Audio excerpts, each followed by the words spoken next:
Good morning and welcome to F22. I'm here in San Francisco with Omeez Jones. Omeez is a local Bay Area photographer here based in Oakland. He is an amazing photographer as well as the founder of Stash House Agency and Gallery and the founder of VSCO Clothing. And he's worked with brands like Apple, Nike, Amazon, as well as people like Kevin Durant. So I have a lot of questions for Omeez. I can't wait to talk to him, and we're just gonna walk around and maybe shoot some photos too. So welcome to the show, Omeez Jones. Yep, thank you. So my name is Omeez. I'm a Bay Area photographer. Oakland is really my specific area of where I would be from, you know. Yeah, I do freelance photography, video, cinematography, marketing, just A to Z really with anything that has to do with like branding or individuals. So yeah. Yeah, and like how would you describe your work? Like what kind of work do you do? So the work that I describe, it's really like lifestyle, like an overall of what I see on a day-to-day. That's pretty much how I would like explain it. But I'm good at editorial, street photography, landscape photography, nice. All type of things, just working with models or certain individuals as well. So. And then help us understand, like, what is Stash House? What do you do? What is that? Yeah, so Stash House is a collective agency. So basically, it's like a connected dot agency. So I partner with brands or individuals, and I basically put people in place to help them bring their creative visions alive. Okay, great. And tell us about VSCO Clothing as well. Yeah, VSCO is a San Francisco-based brand. It's been in San Francisco for 17 years. Yeah, manufacturing streetwear all the way up to men's contemporary wear. So it's very diverse. Nice. 17 years has we've been able to grow a lot and learn a lot as well. And is this VSCO Clothing? Yep. What you're wearing right now? My entire outfit. We have a tailored pants, and then our Oakland collab shirt, and then a Coach's jacket, James Garden. Beautiful. So yeah, man. All right. Nice quality. So tell me, like, how did you get started? When did you get started? Kind of what's your story of getting into photography? Yeah, so I'll give you a short run. I basically got started out of high school. I was given a camera to use to shoot a music video because my friends did music. So they had a project already put together, and we were just figuring out the music video space. So I didn't really like look up any videos or anything. I just started shooting. So I started shooting. I grabbed the software off the internet. It was like Sony Vegas at the time. It wasn't that like the greatest thing, but I ended up finishing the video and uploading it to YouTube. Nice. Getting probably a couple of thousand views within a couple of days. So ever since then, my career just took off, and I just started working with different individuals and brands. Just, you know, diving into these cultures and like events I would just go to, and I would send the pictures to like any artist that I went to or any person that you know, things like that. I would just send them pictures for free, basically. And yeah.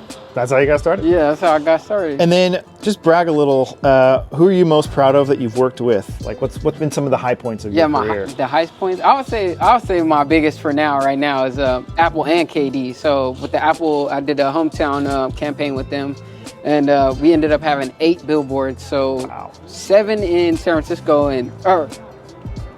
actually it was 9. 7 in San Francisco and then 2 in Oakland. So, and then a commercial like during Super Bowl, and it was crazy. So that campaign was really impactful, and then working with Kevin Durant, just because the individual he is, it was very super impactful. Yeah, that's amazing. Yeah.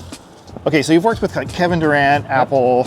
I mean, how does that happen? Where does your work come from? How do you get connected with such high-profile people like that? Yeah, so a couple of things. Is like a friend of a friend, but mainly just me knowing who to be around and who basically knows me. So once I figured out my network, basically, they reach out to me. A lot of brands, a lot of people. So that's been very helpful with me being a photographer in my career, is just knowing my network and what brands or people are looking for.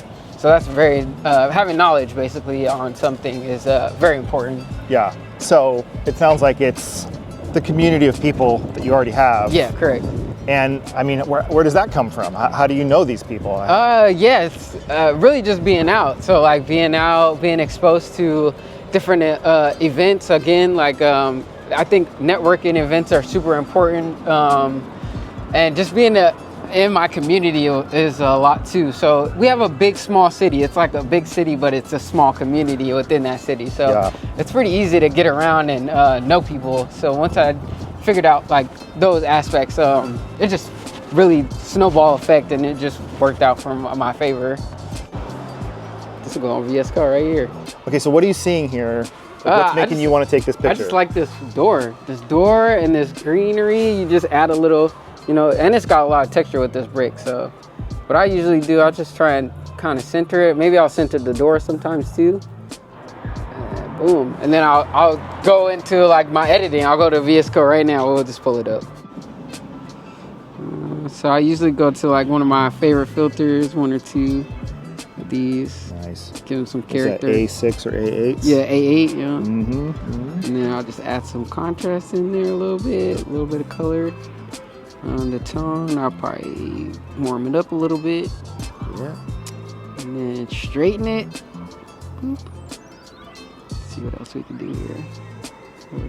I like a lot of like dark concepts. So you're boosting the contrast. Yeah, and then to flatten it with the colors, I just use the fade. Ah, okay. And then kind of just gives you an even look. Boom, picture's done. Love it.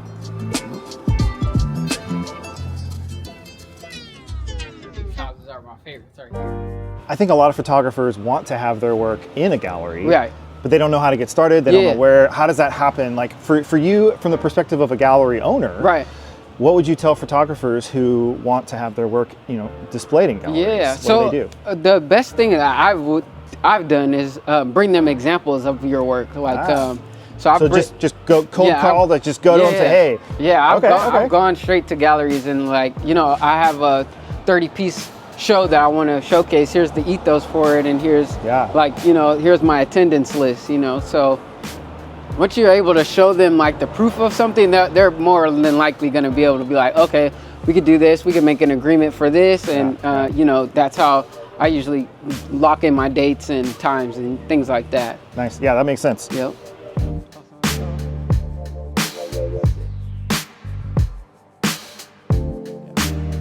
Okay, so you mentioned that you go, like where your work comes from is a lot of like just the network that you have. You go into these networking events, connecting with a lot of different people.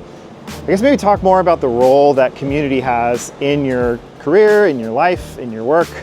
Yeah, so growing up in my community, specifically the Bay Area, I've honestly felt like we've had some of the brightest people come through here and be raised here, you know, or born here. So that's helped my outlook on the community and just helped wanting to give back. You know, I really like doing all the charity work and things for nonprofits that I just decide to do, that I see come across. So understanding familiarities and faces is super important. It helped my work a lot too, because people started to know what my work looked like because we were talking about it. So having these small micro communities or like a big city community, as far as support too, that goes a long way as well.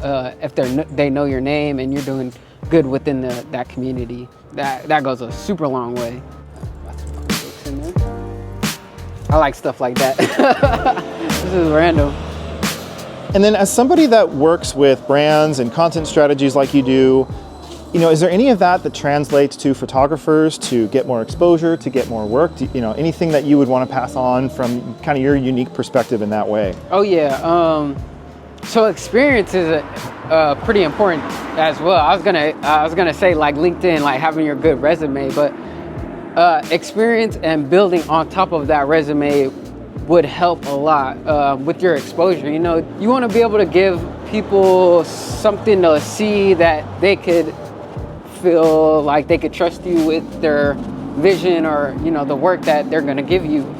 So having like a good resume or like building treatments, writing treatments. So that's what I started with, electric press kit, which was basically like a deck that I had pictures and just descriptions or brands I worked with, or my ethos, you know, things like that. You could put it all in one package and send over to a job, potential job, or a brand, or individual as well, you know. So just so they have like the comfortability of them knowing who you are as far as the introduction.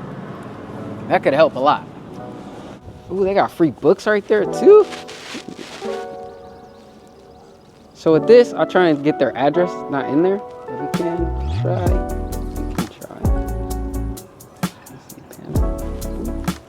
So I'm gonna show you guys the cheat code I just learned actually.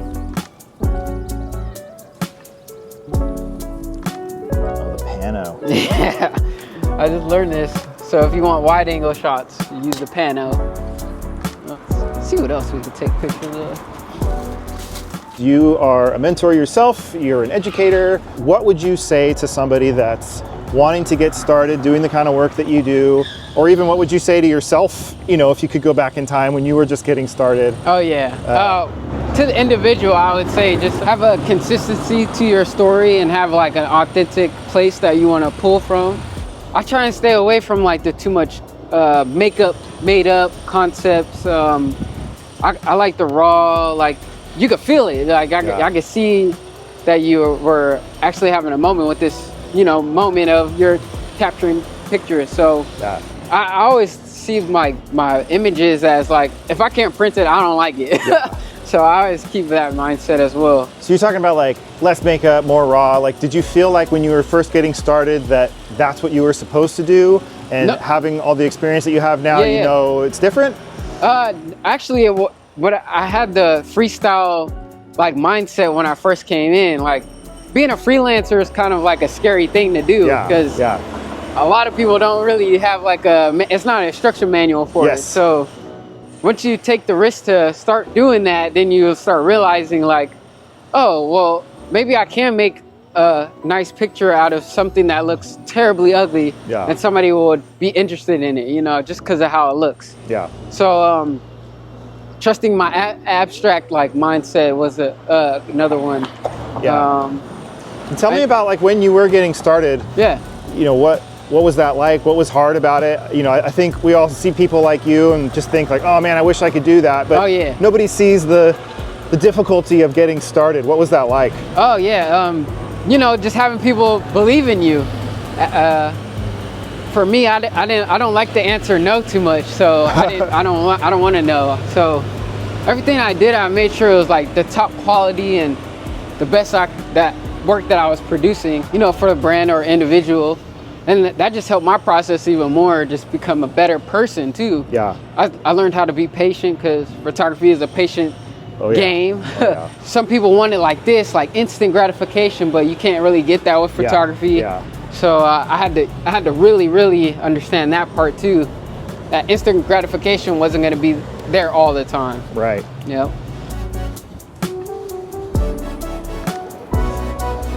What is one rule in photography that you love to break?